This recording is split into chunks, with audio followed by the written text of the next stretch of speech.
Hello, friends. We are excited that our No Small Endeavor Plus community is growing. Now, all of our friends in the No Small Endeavor orbit are intelligent, smarter than average, winsome, good-looking, while the members of NSC Plus seem especially so because they are enjoying ad-free episodes as well as special subscriber-only content once a month where we discuss habits and practices learned from our guests over the years.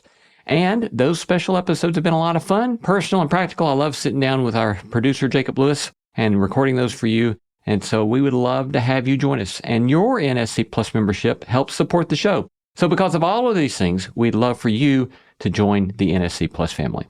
Just go to nosmallendeavor.com, click subscribe, and start catching up on our subscriber-only episodes today. Again, go now, nosmallendeavor.com, click subscribe, and start catching up. See you there.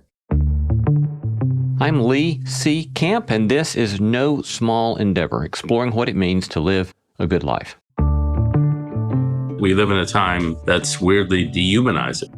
That's New York Times op-ed writer David Brooks. We're in the middle of some sort of social crisis. And yet, his depiction of the socio-political crisis might surprise you. The number of people committing suicide is up by a third. The number of Americans who say they have no close personal friends has gone up 4 times since 2000. High school students, 45% say they're persistently hopeless. And solutions? Try to be more intimate, try to be a better friend to people. And the answer to our social problem, which is low trust and high hostility and brutal politics, is the same. Just being better at and more considerate at treating each other with kindness, respect, and understanding. We discuss how we might get better at all of that as we discuss David's most recent New York Times best-selling book, How to Know a Person. Coming right up. I'm Lee C. Camp, and this is No Small Endeavor, exploring what it means to live a good life.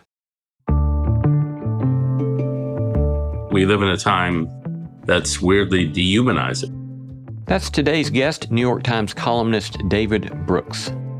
We're in the middle of some sort of social crisis. And for David, at the heart of that crisis is our inability to know one another, to rightfully see one another. We lack, he says, the skills needed to understand one another. This is striking to me that in a time of such sharp social and political hostility, and with the platform that a New York Times opinion writer has at his disposal, that David is writing about learning to see one another, learning how to know one another. His new book, a New York Times bestseller, is entitled How to Know a Person. It's simultaneously moving and compelling at points, while also being immensely practical. He spends a great deal of time discussing specific learnable skills, but not mere skills. Instead, he's arguing that the way I see another person will tell me a great deal about the kind of person I am. And it's possible to cast a cold and aloof attention, in which case you're a cold and aloof person. If you cast the kind of attention which is looking for danger and threat, then you're going to find menace. But if instead we choose to cast a just and loving attention on others, if we choose to see with the eyes of compassion, that not only tells us something about our own character, it also, he claims, has the capacity to call forth a different version of the person, a version that's more loving, more warm, more personal. In brief, that the way we seek to know the people around us is of the utmost moral, social, and political import. Here's David Brooks. Enjoy. David Brooks is a Canadian-born American journalist. He's been op-ed columnist for the New York Times since 2003, has been a regular guest on PBS NewsHour since 2004. David grew up in New York City, completing his undergrad at the University of Chicago in history. He's also the author of numerous books, including #1 New York Times bestsellers, The Road to Character and The Second Mountain. Today we're discussing his latest New York Times bestseller, How to Know a Person, The Art of Seeing Others Deeply and Being Deeply Seen. David Brooks, it's great to see you again. Oh, it's good to be with you, Lee. It's a pleasure always to be in your company. Yeah, thanks for coming to be with us.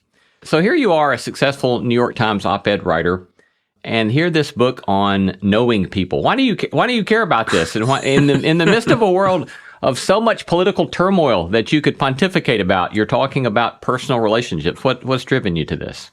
There's a personal reason for this and a social reason. The personal reason is we're all trying to grow and become slightly better human beings. And my personal journey is that I was a guy who was probably pretty good at writing, but probably not too emotionally available for the people around me.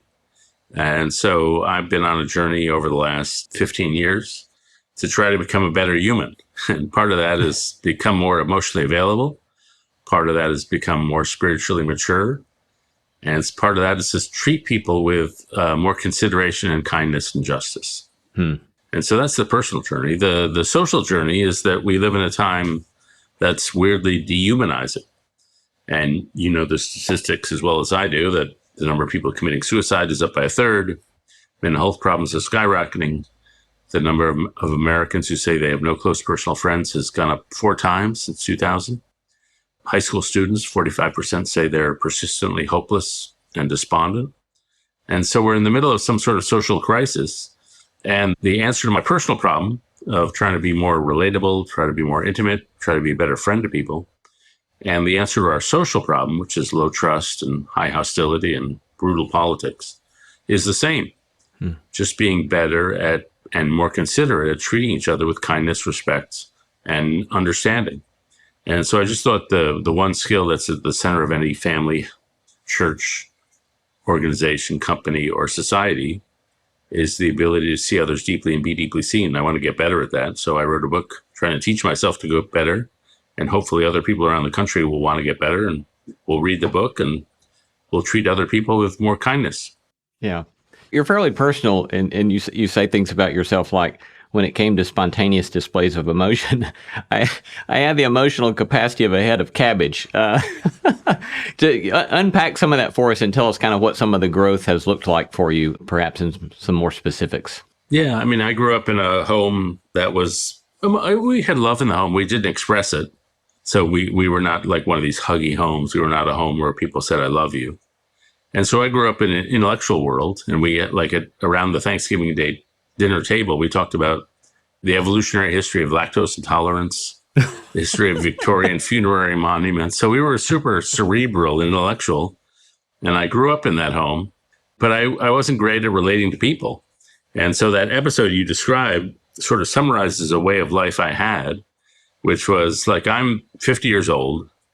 I love baseball. I go to a lot of baseball games. And so I'm at a ball game with my son in Baltimore. And in all those games, I never caught a foul ball.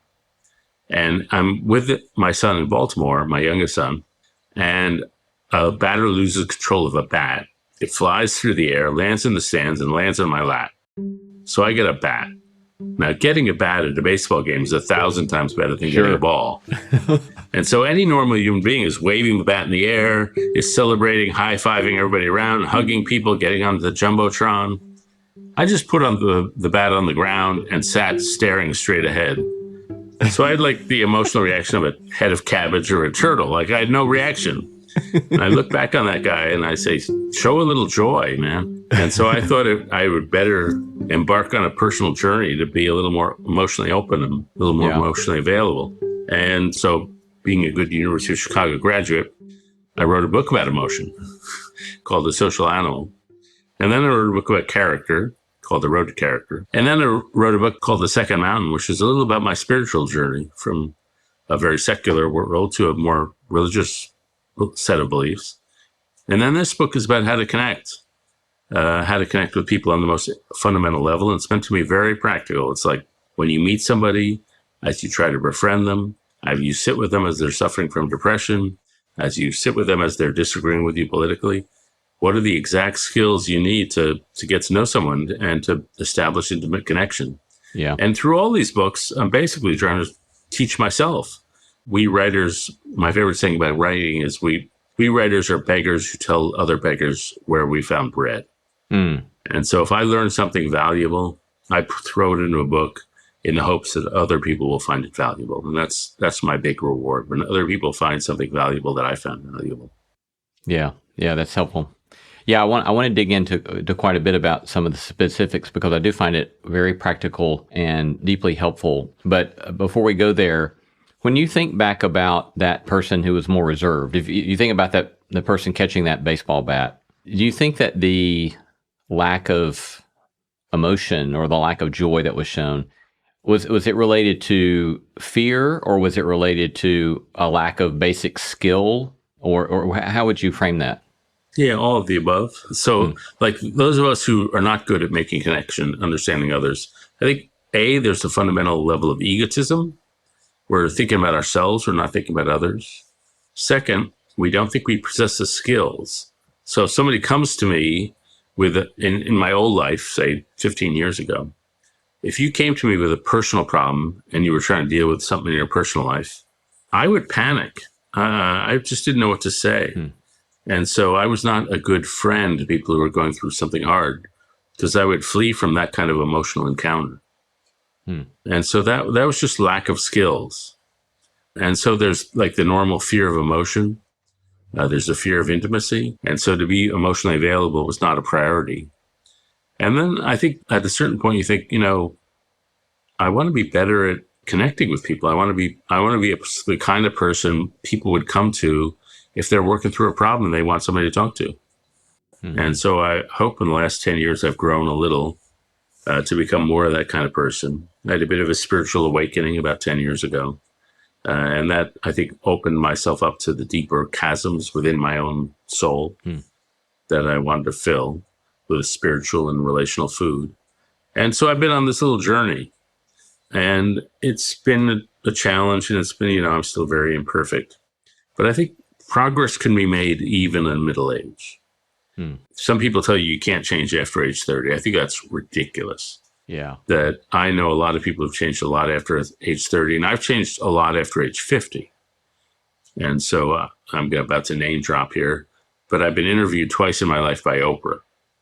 And after the second interview, it was 2019, Oprah pulls me aside and says, David, I've rarely seen anybody change so much in middle age.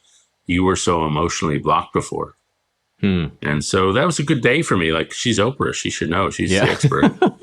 And she said, you've become more emotionally open. And that's the goal of somebody in middle age, to become open to your friends, to your colleagues, to your kids, and to be like, just show up for them. Yeah. And that was weirdly, and this is what this book is about. It's like being open-hearted. That's part of it. But part of it is just skills. It's knowing how to sit with somebody who's depressed, knowing how to disagree with somebody well, knowing how to host somebody who's at a dinner party and make everybody feel included. Those are just basic skills, and they can be learned just as much as carpentry or sailing or anything else. Yeah. Yeah. Yeah. I'll definitely reiterate. I mean, I'll definitely echo agreement on, I think I changed fundamentally in very important ways in my mid to late 30s. And then again in my mid to late 40s. And so, yeah, if you can't make significant change after 30, I'd be toast. And so I'm thankful that I think we can. Do you have incidents that caused the changes, or was it a decision? I did. Yeah. I had several early to mid 30s. I had sort of fundamental things about my life that just were not going to work long term, that forced me to do a lot of therapy and other kind of work. And then later kind of classic midlife stuff and depression in my mid to late 40s that was very difficult to process and required me to learn another set of skills and required me to learn what I had to let go of, and the classic serenity prayer kind of stuff, learning what we can control and what we can't control. And again, another large set of skills that went with that. So let's move then to talking about some of the skills. So your part one, you developed this in three parts, and part one is I see you. And then you turn to this fundamental practice of giving attention to the other. And you say at one point, talking about the power of questioning in giving attention to others, you say, quote, I've come to think of questioning as a moral practice. So unpack that for us. Yeah. First, I found that sometimes I go to a party and I leave the party and I think that whole time nobody asked me a question.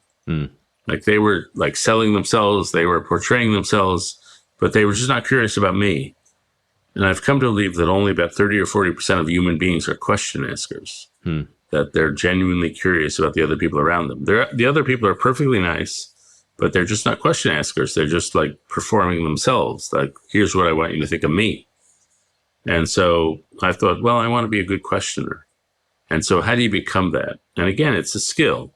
And so in the book, I talk about a woman named Niobe Way, who was teaching young students, 7th grade boys in New York City, how to be question askers, how to be really good at it.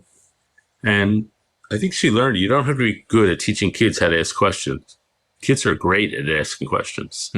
And so in Naomi's case, she said, okay, you're 7th graders. I'm going to sit in the front of the class and ask me anything and I'll answer it honestly.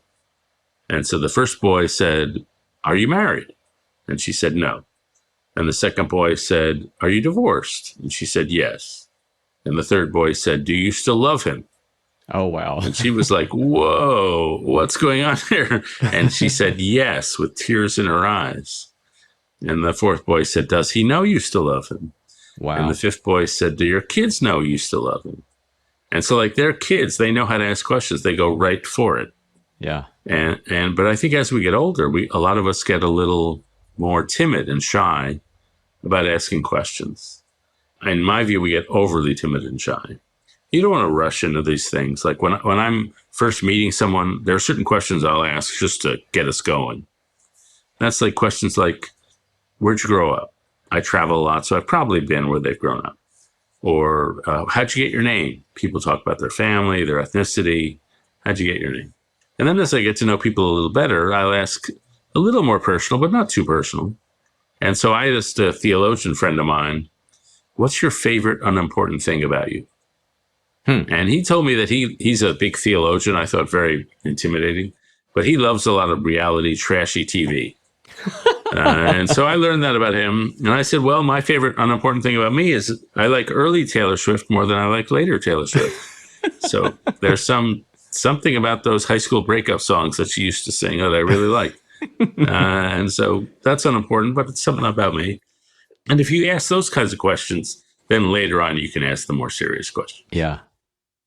Yeah, that's a great question. I want to make sure I remember that one. What's the most important? Unimportant thing about you. Favorite unimportant thing about you. Yes, that's quite helpful. You're listening to No Small Endeavor and our conversation with David Brooks on his new book, How to Know a Person. I love hearing from you. Tell us what you're reading, who you're paying attention to, or send us feedback about today's episode. You can reach me at lee@nosmallendeavor.com, or you can join me on social media at Lee C. Camp. You can get show notes for this episode in your podcast app or wherever you listen. These notes include links to resources mentioned in the episode, as well as a PDF of my complete interview notes and a full transcript. We would be so pleased if you tell your friends about No Small Endeavor and invite them to join us on the podcast, because that will help us extend the reach of the beauty, truth, and goodness we are seeking to sow in the world. Coming up, David discusses why simply paying attention to someone might be a moral act of the highest order, how we might go about understanding each other in an age of isolation, and how we might love in the midst of depression and division. How do you find hope in dark times? Can you cultivate compassion, even for your enemies? Life is full of big questions, and in a world that often seems like it's spinning out of control, finding answers can feel ever more urgent. But we humans have faced challenges before, and the solutions to many can be found in the wisdom of the world's spiritual traditions. Join me, Dave DeSteno, host of How God Works, a show about the science behind spirituality, as I look for answers. Listen wherever you find your podcasts.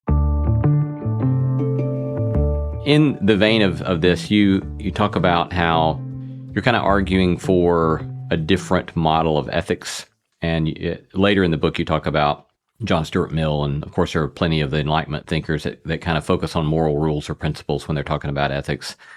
And you instead are making the case, working out of Iris Murdoch, that seeing how we see people and an attempt to see people well ought to be seen as a fundamental part of our moral endeavors, which I think is super helpful. But talk about that a bit.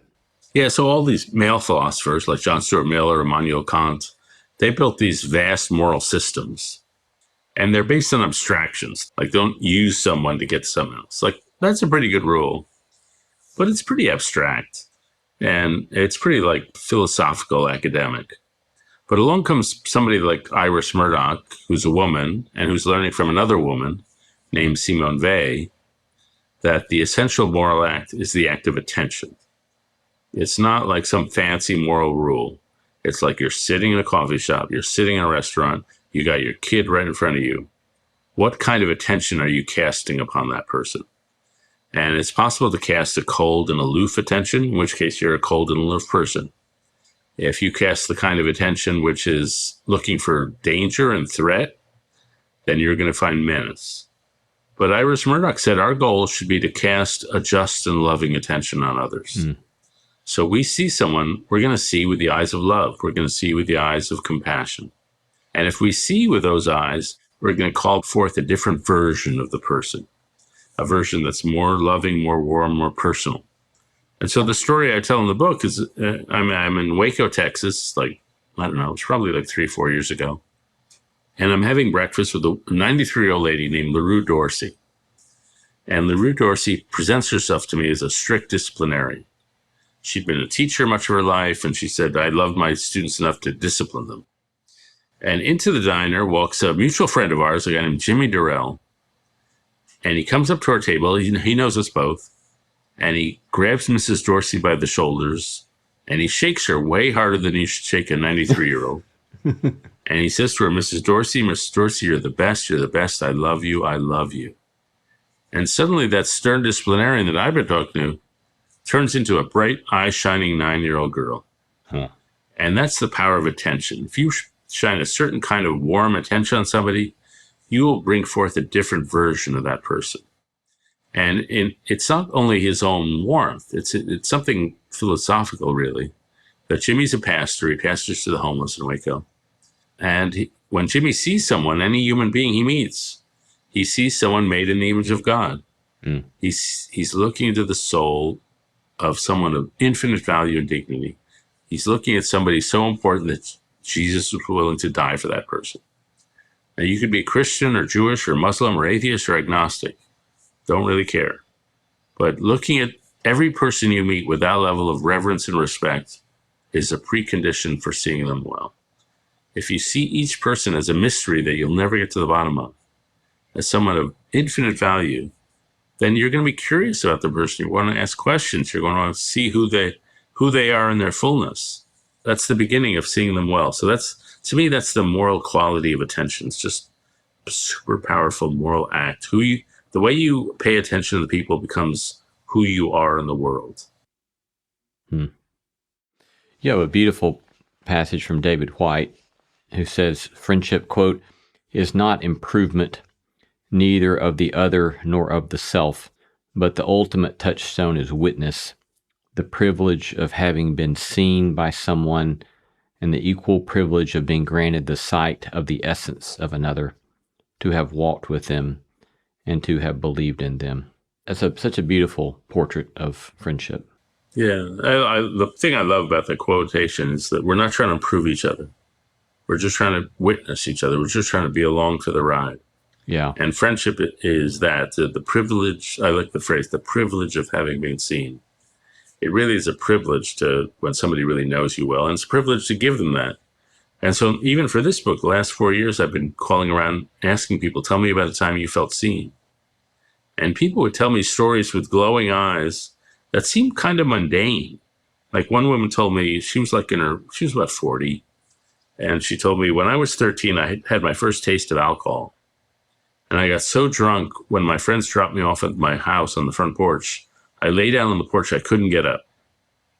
And my father, who was a tough guy, came out, and I thought he was going to scream at me all the things that were going on in my head. I'm bad, I'm bad, I'm bad.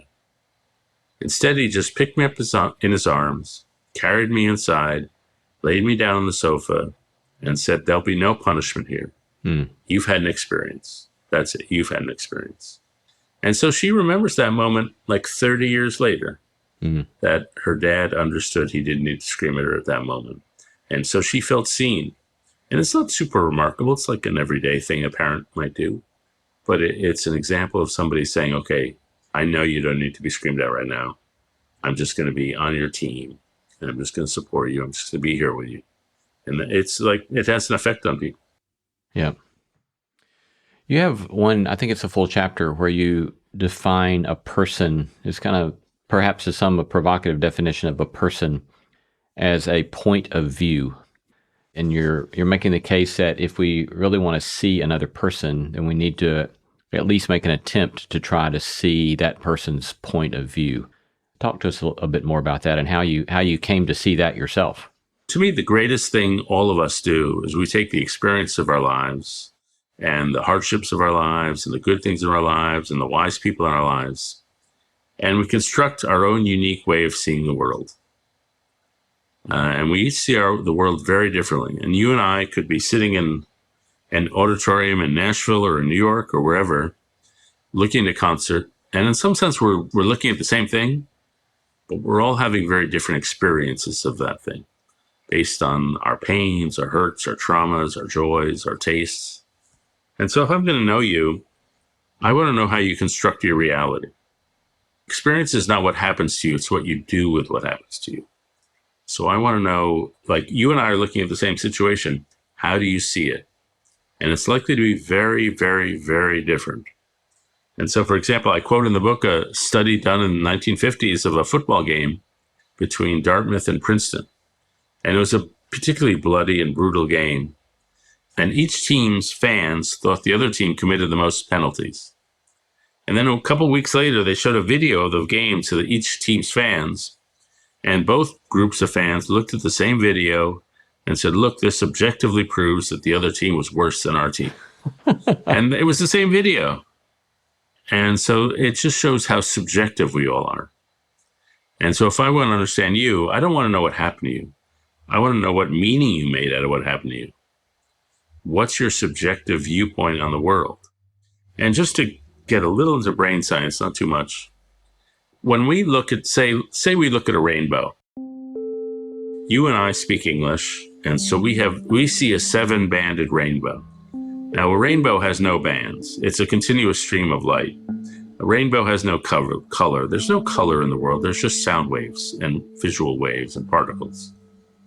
But a Russian, in Russia, they have 2 words for our word blue. They have one word for light blue and another word for dark blue.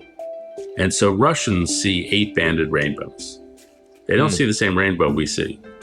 And so if I'm going to understand the Russians' experience of a rainbow, I can't just say, oh, you saw a rainbow. I have to ask them, how did you see it? I have to understand that each of us has a very subjective view of the world depending on our own culture, our own language, our own experiences. And so I have to be really curious and ask you, how does this look to you? How does this look to you? We don't see the world with our eyes. We see with our entire life. So what are some practical ways then to try to understand the way another person understands the world or their experience? So the subtitle of the book is The Art of Seeing Others Deeply and Being Deeply Seen.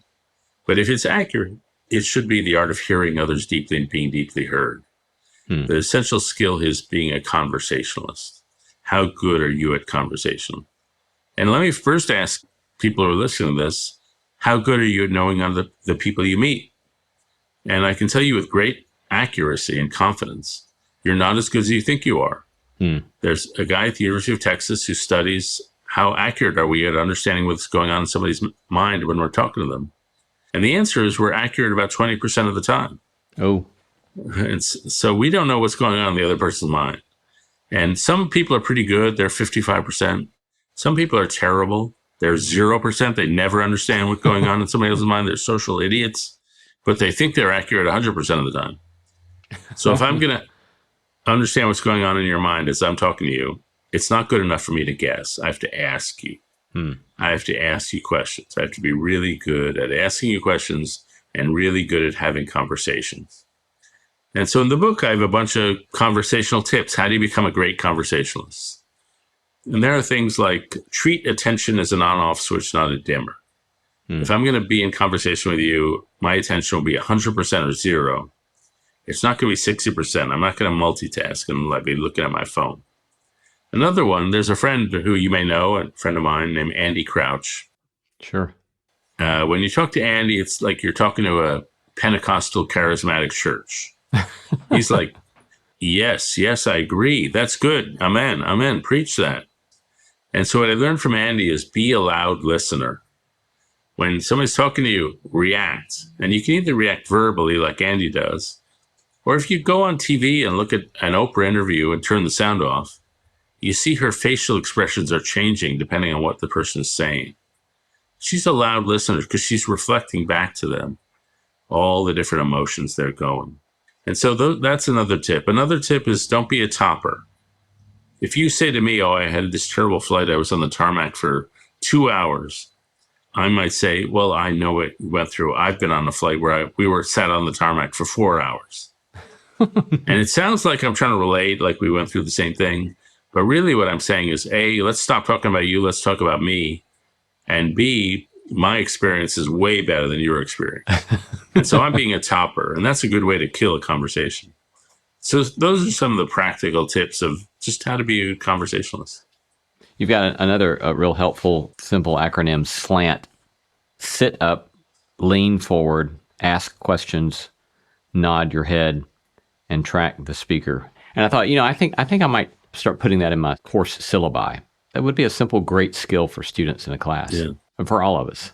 Students really need it. I mean, I saw a study a couple of weeks ago after the book came out on the number of young men who've never asked anybody out on a date. And the number is super high. And they want to know why have these young men gone all through their adolescence and they never asked somebody on a date? And the answer is they stink at flirting. They don't know how to flirt. And they don't know how to ask somebody out. And they certainly don't know how to break up with someone if they ever got into a relationship. And so they're living these lives of isolation. And the answer is they just don't have the skills. And so somehow we've stopped teaching the skills of how to ask somebody on a date. How do you go steady? How do you build a relationship? And if the relationship doesn't work, how do you end it gracefully? How do you end a relationship without breaking somebody's heart? That's a skill. We don't teach these things anymore.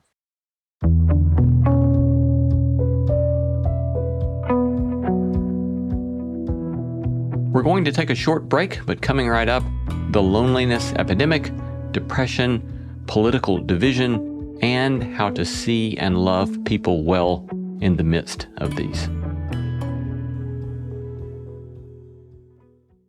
Hey friend, if you didn't know, I started a newsletter a while back that comes out every 2 weeks. I've been delighted to hear from so many of you about positive response to the newsletter. We call it the No Small Endeavor Notebook, where I riff on themes and topics related to our podcast, giving you additional material for thinking and doing in your own quest to make sense of what it might mean to live a good life. Join us by going now to nosmallendeavor.com and sign up there. Again, go to nosmallendeavor.com to sign up now for our free No Small Endeavor Notebook newsletter. Just a warning that this episode contains mention of suicide. So part 2, you move to I see you in your struggles. You've already alluded to this earlier in the conversation, the fact that we're in this particularly difficult time with the loneliness epidemic. And you then go on to say things like loneliness leads to meanness and distrust sows distrust, or political movements these days are fueled largely by resentment. So in this kind of apparent breakdown of the social fabric, you're wanting us to lean into seeing one another in our struggles and our difficulties. So kind of point to some of the key ideas that you develop there. I'll first talk about, one of the chapters in that section is about depression. And so what my oldest friend in the world, who's a guy named Pete, we met when we were 11. We played through life. We were like friends for life. But when he was 57, he got hit by a period of depression, a very severe depression. And I thought I was reasonably well educated and I should know how to accompany someone who's depressed. But I realized in the course of those years, I didn't even know what depression was. And I learned if you're lucky enough not to have suffered from depression, you can't understand it by extrapolating from your own moments of sadness. That depression, as another friend of mine, Mike Gerson, said, is a malfunction in the instrument we use to perceive reality. So both Pete, my friend, and Mike, another friend, said they had these lying voices in their head, which were screaming at them, you're worthless, you're worthless. Nobody would mind if you disappeared. And those were lies, but the voices were in their heads. And so I learned over the course of 3 years of Pete's illness, a little about how you deal with someone who's suffering from depression. First, I learned the mistakes you make and the mistakes I made. And the first mistake was I tried to give him ideas about how to make the depression lift. So I'd say, you used to take these service trips to Vietnam. You found them so rewarding. You should do that. Take some trips and give back, and you'll feel good. And I later learned that if you're giving a depressed person ideas on how to make the depression lift, all you're doing is showing you just don't get it. Because it's not ideas they're lacking. It's lack of energy, it's lack of curiosity, it's lack of a lot of things, but it's not lack of ideas. So I was just showing I was clueless. The second mistake I made was I tried to do what the psychologists call positive reframing, which say, look at all the wonderful things in your life. You have a great career, you have a great wife, great marriage, great kids. And I was just making him feel worse because I was reminding him he was not enjoying the things that are palpably enjoyable. And so I was just not helpful. And I think over the 3 years that we traveled this course together, I learned a few things you should say. The first is just to acknowledge the reality of the situation. This stinks. Tell me about what it's like to be depressed. Just so he doesn't feel so alone in his circumstances. Like I feel, okay, I know what you're going through. I may not share it, but I know I have some idea of what you're going through. The second thing I could have done is a burst of goodwill. And a pastor friend of mine up in DC tell me when he has congregants who are going through hard times, he just says to them, I want more for you. I want more for you. And that expression of goodwill may not solve the problem. It will not solve the problem. But at least you're saying, I'm on your side. I'm on your side. I'm rooting for you. The third thing you can do is constant touches, like a text every day, a phone call, a postcard. It's like no response necessary, but I'm thinking of you. I'm not going away. You may feel isolated, but I'm not going away. I'm going to be here. And then the fourth thing I learned this from Viktor Frankl, who wrote this great book, Man's Search for Meaning, about life in a Nazi death camp. And when he was confronting people who were contemplating suicide, he would say to them, life has not stopped expecting things of you. That there are still responsibilities that you have that you can do good in the world. And all these different things, these 4 different things you can do for somebody who's contemplating suicide or depressed. It may not help in the end. There's a limited power of words, but at least you'll have showed up in the most gracious way possible to show up, and you've sat with somebody who's going through depression, going through thoughts of suicide, and you've been a good friend. And I just say that might not help, but it's at least the best you can do. Yeah.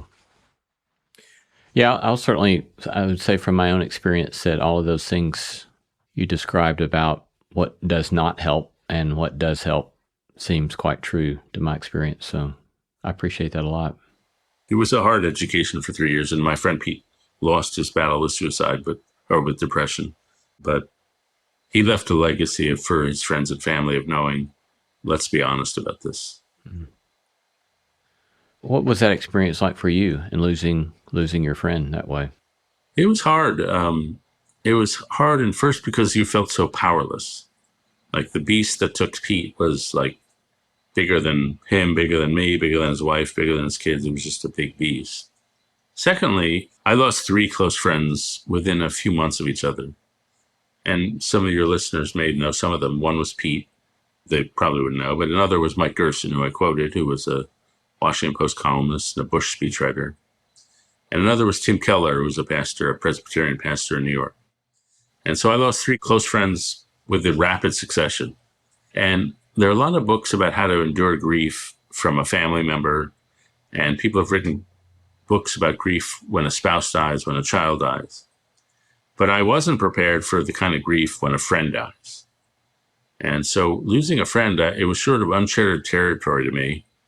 And after Pete died, since I knew him since we were 11, the only thing I could compare it to was like going to Montana and suddenly the mountains are gone. It's like he had been a permanent presence in my life, and suddenly that presence was absent. I was very disoriented. And the one thing I say to this anybody who's willing to hear, if you're ever in a state of depression, if you're ever in a state of despair, and you think, oh, if I were not here, it would be so much easier on my friends and family, if I took my own life, I would do them a favor. I can tell you, having lived through the aftermath of Pete's death, that's completely wrong. That you're not doing anybody any favors by taking your life. You're causing a lot of pain. And so if you're ever in a moment of despair thinking it would be easier for everybody if I were not here, that's wrong. You need to stick around. Yeah. Yeah, thank you for that. If you or someone you know is in crisis, you can contact the Suicide Prevention Lifeline at 1-800-273-8255. So part 3 moves to I see you in your strengths. And one of the recurring constructs that you use throughout the book is this notion of illuminators versus diminishers, and which seems to be especially pertinent in part 3, I see you in your strengths. So talk to us a bit about that. Yeah, so diminishers are people who are not curious about you. They don't make you feel seen.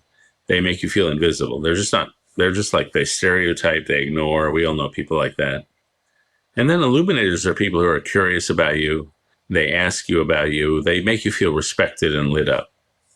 And so an example of an illuminator is there's a novelist named Ian Foster who wrote in England in the 120 years ago. And his biographer wrote of him, to be with him is to be, quote, seduced by an inverse charisma, a sense of being listened to with such intensity, you had to be your sharpest, most honest, best self. Huh. We'd all love to listen with that kind of intensity. So I can't remember if you quote Alistair McIntyre or not. I think you do, but McIntyre has that famous line about we can't kind of know what we're supposed to do with our lives until we know of what story or stories we find ourselves a part. And you at least point to this notion that one of the things that we can do for other people is ask questions in such a way so that it gives them an opportunity to experiment with telling their own story. How'd you come to see that? Yeah, during the research for the book, I interviewed a few times a guy named Dan McAdams, who teaches at Northwestern. And he studies how do people tell their life story. And so he pulls people in his research lab and he says, tell me your high points, tell me your low points, tell me your turning points. And he says, the interviews take 4 hours or so.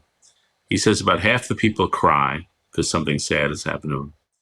And then after the 4 hours, he hands them a little check to pay them for their time. And a lot of the people push back the check across the desk and say, I'm not taking money for this. No one has ever asked me my life story before. This has been one of the best afternoons of my life. And people, often nobody's ever asked them. And so if you can ask people about their life story, you're giving them immense pleasure. You're giving them a chance to tell their story, which is a way to create their story. And you're learning a lot about them. So for example, when I'm listening to a life story, first thing I want to know is what's the narrative tone here? Every writer has an implied author, the person the writer wants you to think he is. And so some people have a sarcastic tone. Some have a pompous tone. Some have a knowing tone. So you learn a lot about a person. What's the tone here? The second thing I'm looking for when somebody's telling me their life story is, who's the hero here? Some people, their persona is, I'm the healer. I'm the person who comes into a family and I heal things. In some people, it's I'm the fighter. And then the third thing I'm looking for is, what's the plot here? And so all of us tell our story according to a certain plot. And some people, the plot is rags to riches. I was a poor boy, I made it. That's my plot. Some people, it's overcoming the monster. I had an abusive parent, but I overcame it. Or I struggled with alcohol, I overcame it. I'm overcoming the monster. My story, and I think for a lot of Americans in particular, it's a redemption story. I was going along fine. I suffered a big setback. I came back stronger. That's redemption. But if you don't have a story to tell, you can't know what to do. This is what Alistair McIntyre said. He said, you can't know what to do unless you know what story you're a part of. And if you know what your overall story is, then you can make the big decisions of life. And the novelist Isaac Dinesen said, all sorrows can be endured if they can put into a story. So if you're a Marine and you're at boot camp and you're struggling, it's almost unbearable. But if you can say, this is a moment in my life, I'm going to come out of boot camp, I'm going to be a Marine, that's the story of my life. Then the pains of being in boot camp at Paris Island or whatever, they're endurable because they're part of a larger story. When you lean into wanting to hear somebody's story, do you just ask them, or what kind of practical ways you make space for that? Yeah, it's not hard. Like, who were you as a kid? You can do what Dan McAdams says. Give me your high points, your low points, your turning points. There are other ways to do it. Give me your strengths. Give me your sparks, the things you're interested in. Give me your struggles. But the simplest way is like, who were you as a kid? When did you change? What have been the hard points in your life? What have been the great points of your life? I was a foreign correspondent for the Wall Street Journal, and it's 1991. I'm in Russia, and Boris Yeltsin is elected the first Democratic president of Russia. And the old communists, who are still sort of in power, stage a coup. And so the tanks are rolling through Russia, and they're going to try to destroy the first democratically elected president, and they're going to kill Yeltsin. And he stands on a tank in front of the Russian Parliament building, which is called their White House. And I run into a woman who's like in her 90s, and her name was Valentina Kosieva. And she's handing out sandwiches to the Democratic protesters who've gathered to preserve democracy in Russia. And so I asked her, how'd you get into this? What's your interest here? And she said, well, let me tell you, when I was a girl, my family was in the royal family in the household of the Tsar. And then when the revolution happened, the royal family was killed, and I fled, and I was part of the Russian Revolution. There was a civil war right after the revolution, and I was almost executed because I harbored some of the people who were anti-communist in those days. And then I said, so then what happened? And she said, well, I had a husband in the 30s, and Stalin sent him away to the Gulag and had him killed. And so then I said, well, then what happened?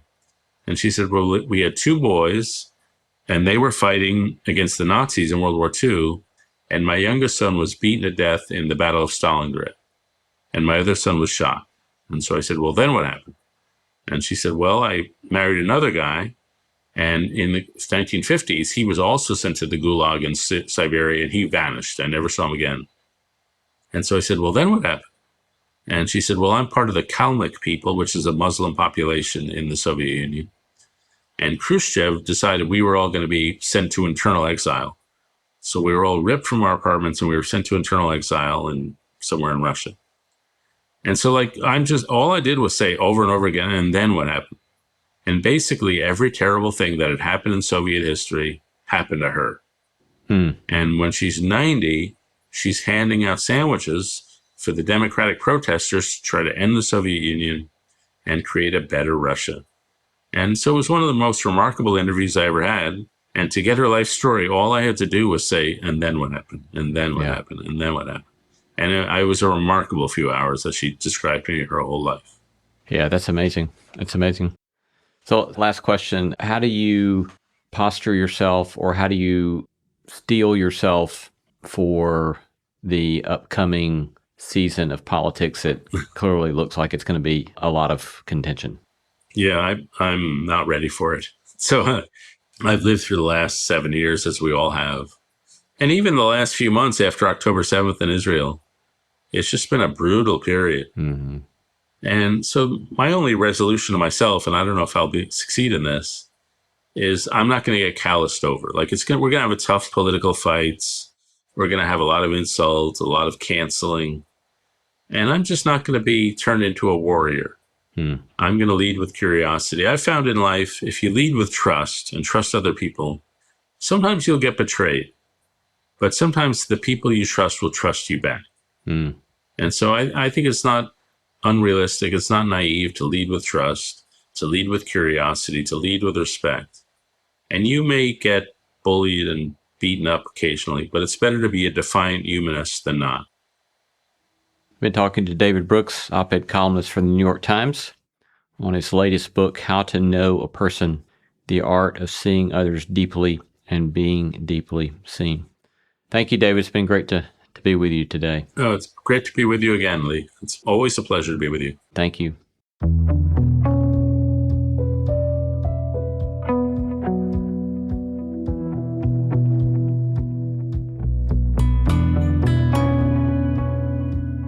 You've been listening to No Small Endeavor and our interview with New York Times contributor and author David Brooks, discussing his new book, How to Know a Person. We gratefully acknowledge the support of Lilly Endowment Incorporated, a private philanthropic foundation supporting the causes of community development, education, and religion, and the support of the John Templeton Foundation, whose vision is to become a global catalyst for discoveries that contribute to human flourishing.